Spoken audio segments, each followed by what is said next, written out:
रस के स्थायी भाव बताता हूँ। रस क्या होते हैं, उनके स्थायी भाव क्या है हिंदी में। श्रृंगार रस, श्रृंगार रस दो प्रकार के होते हैं, एक संयोग श्रृंगार रस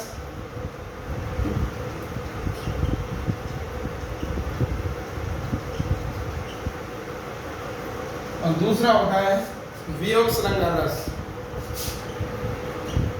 वियोग श्रृंगार रस,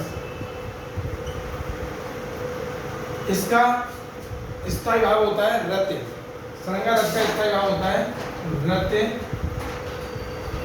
संयोग श्रृंगार रस, वियोग श्रृंगार रस, संयोग में होता है मिलना और वियोग में होता है बिछड़ना। ऐसे इधर करुण रस है, करुण रस का स्थायी भाव होता है शोक। जहां शोक की बात कह रहे हो, शोक हो रहा हो, वहां पर करुण रस होता है। नंबर 3 वीर रस। वीर रस का स्थायी भाव होता है उत्साह।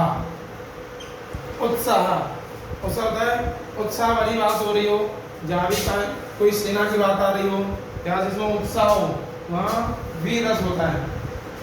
हास्य रस का स्थायी भाव होता है हास्य। जिस पंक्ति में हंसने की बात आ जाए उसे हास्य रस कहते हैं। इसके बाद आता है रौद्र रस।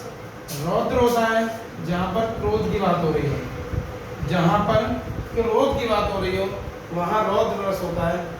धीरज रस घृणा या जुगुप्सा,